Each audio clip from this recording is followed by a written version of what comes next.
Hello and welcome back to another one of my videos. Today I thought I would do a video about my experience traveling from Canada to Germany during the pandemic. I had the wonderful idea of filming this video on a balcony near a very busy street, so if you hear cars, like one is coming right now, that's why. So regardless of the street, let's get to it.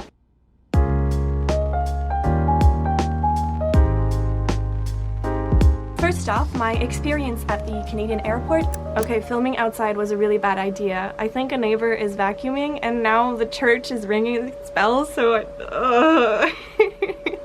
maybe I'll just film inside. So I have my notes here about my travel. To start off, I have to admit that I was pretty stressed out about the idea of traveling during a pandemic, as I'm sure many of you are if you're watching this video. I did have a few hiccups, not me per se, but like there were a few things that I thought were a little like kind of so-so, but that's why I'm making the videos. First of all, the airport in Canada. I was in the airport of Montreal, the YUL, Y-U-L, and overall it went very smoothly. I felt that the airport had a lot of things that were put in place to keep us safe, which I really appreciated. I'm not someone who, you know, is against wearing masks or anything like that, so I was totally fine with all the procedures that were put in place. As soon as I arrived at the airport, I had to wear my mask. That was not a problem for me. When I came in, there was someone checking at the door to make sure that I wasn't sick, asking me, you know, all the typical questions that we get asked during these times. But yeah, other than that, the airports, both in Canada and in Frankfurt, were super empty. Usually there's a bunch of duty-free stores and you can buy souvenirs before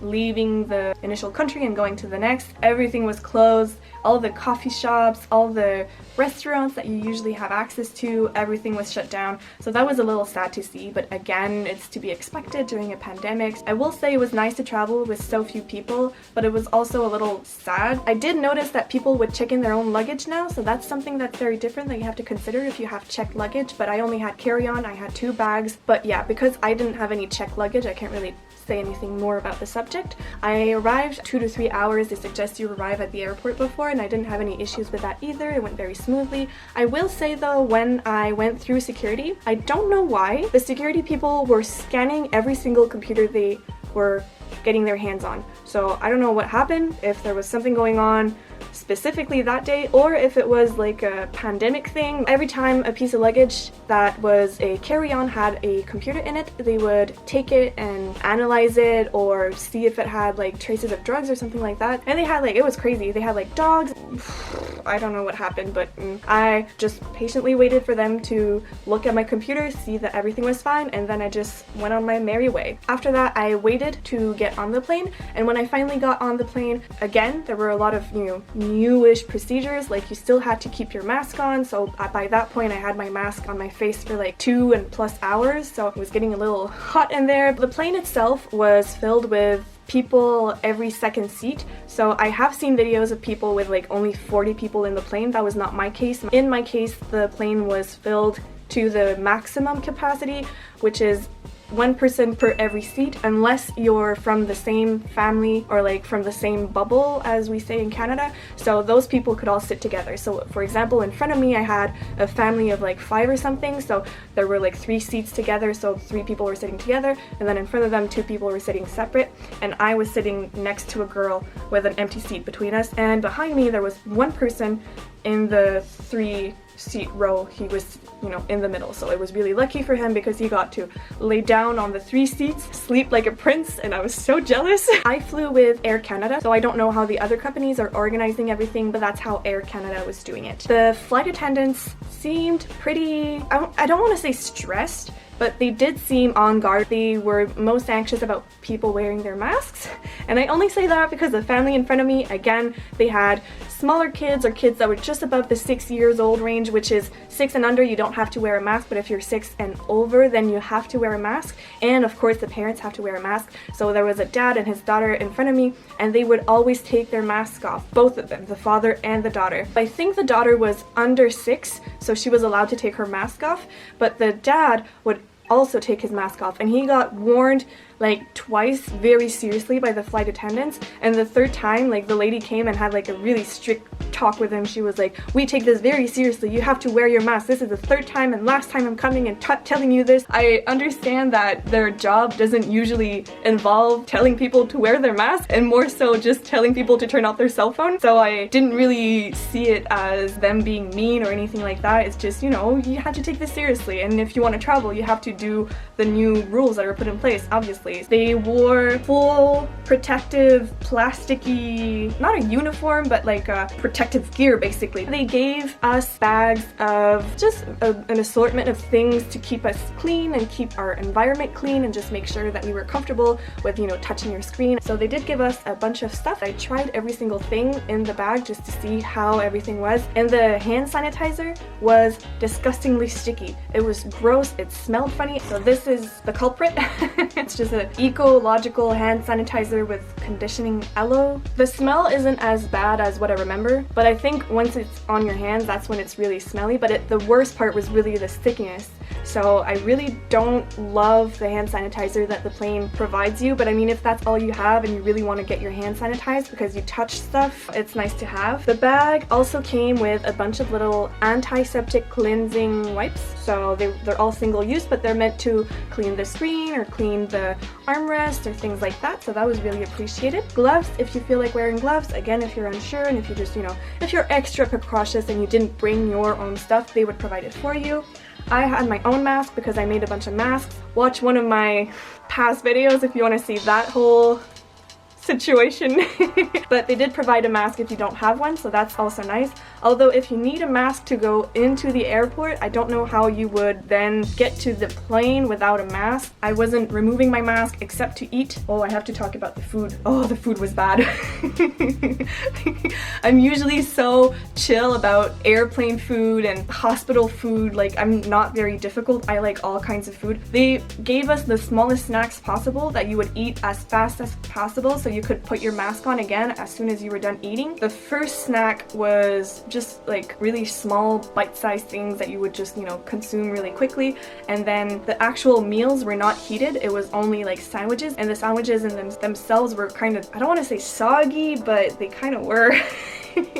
Just not my favorite meal from all the plane rides I've had throughout my lifetime. Which is like a very first world problem. I'm taking a plane and I'm annoyed because the food wasn't that good. Like, it's fine, like it's really no big deal. From what I'm used to from all the plane rides that I have taken in the past, sorry, my nose is itchy. Well, it really wasn't up to the normal standard. You could tell that the sandwiches had been made a really long time ago and that everything was kind of like squishing together. I don't know, maybe I'm just spoiled when it comes to food. The food was definitely not my favorite thing about traveling during a pandemic, but whatever. You deal with whatever you're dealt with, right? Is that how you say it? Yeah? Okay. Hi, really quickly, I forgot to mention, the girl sitting next to me, you know, like a seat apart from me, she asked for a sandwich with no cheese, and they said no. Basically, they didn't have anything to offer her. So if you have any diet restrictions, that's something else to consider. They didn't even have a sandwich without cheese, so I can't imagine if you have like more severe diet restrictions. Anyway. I had to wear a mask basically from 3-ish p.m. all the way until I got to the airport of Frankfurt, and I arrived, you know, and I got outside, which was like, for me, 1:30 in the morning. So that was quite a few hours of wearing a mask and not taking it off unless for like a quick bite and then putting it back on. And it was impossible to sleep with because it makes your face all warm and uncomfortable, and unless you're one of those lucky fews that get a whole row of 3 seats in the plane for you alone because you're in the middle seat, well then I really don't know how people could sleep. I'm very lucky because I have a double citizenship, so I'm not only Canadian but I'm also French from France, so I have my French passport and my Canadian passport. What I did is basically when I arrived in the Frankfurt airport in Germany, all I did was go through the European aisle instead of going through the international aisle. So I didn't get any questions asked. It was very smooth, very easy. Nobody asked me why I was coming to Germany, for how long, if I needed to be in quarantine. I basically searched all of the internet to see if I needed to be in quarantine for 2 weeks, and I didn't. Nobody told me anything and nobody stopped me, so that was super, and it was just a huge weight off my shoulders. I will say that everything is a lot more relaxed, in my opinion, now that I'm in Germany compared to when I was in Canada, I feel like maybe it's just the perception of things. Like in Canada, people are a lot more stressed out about, you know, using hand sanitizer in every single store you enter and wearing your mask and standing 2 meters apart and making sure that, you know, you're not touching all the stuff that you're looking at to purchase or not if you're not sure. Like even if you want to look at like the nutrition facts behind a bottle or something, like people do not enjoy the idea of you touching stuff now. It's like a big deal, even though you've used hand sanitizer in like all the stores and your hands are like bleeding because they're so dry and crunchy from all the hand sanitizer. Here in Germany, it's really not as bad from what I've noticed. So when I enter a store, of course I wear a mask, but other than that, really it's fine. And they don't really seem to mind if you touch stuff and look at it to see if it's exactly what you want or not. Of course, as a Canadian, because I'm so used to the idea of not touching stuff, I feel very guilty when I look at shampoo bottles because I need to smell them and I don't know what they have because everything is written in German. But that's okay, that's just a whole other story.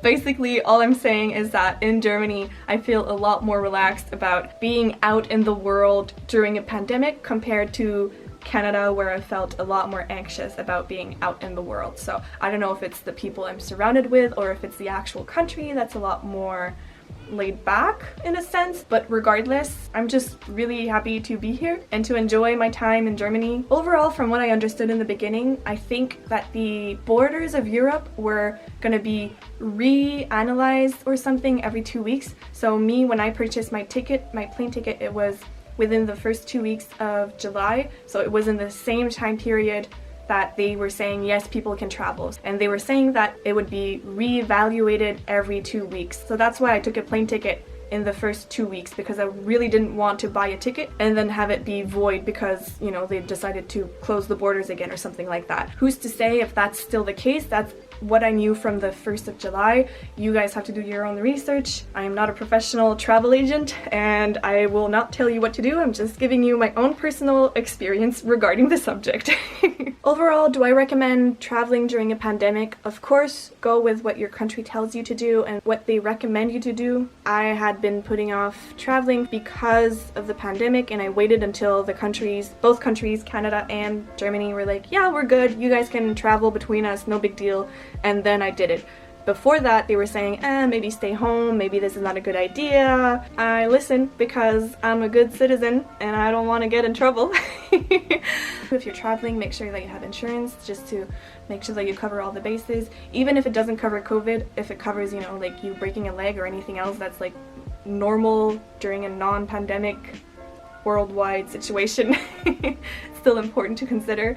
Basically, if I have to resume the whole thing, everything went really well. I was really over anxious about everything for absolutely no reason. In the end, everything went super smoothly. The only things that were kind of annoying had more or less nothing to do with the pandemic. Rule breakers and strict security, those are all things that I'm used to in planes. People not turning off their cell phones or people trying to get up before they're supposed to. Basically, it was just business as usual. It was really no big deal. So if you guys are feeling anxious about traveling, really don't worry about it. It's fine. It went so well.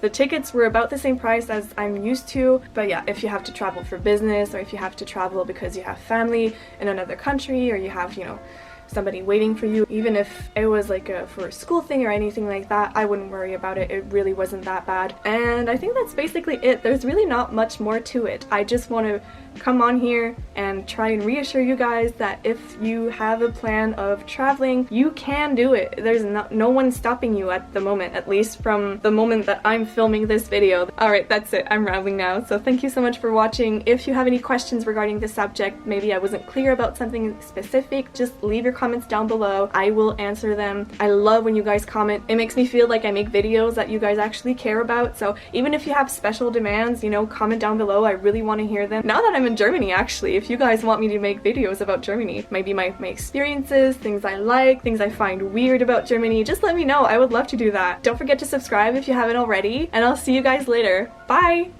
By the way, do you guys like this color on me? I wasn't sure if it was like a hospital gown, doctor kind of color, or if it was like an emerald cheek kind of color. Let me know. I'm not sure.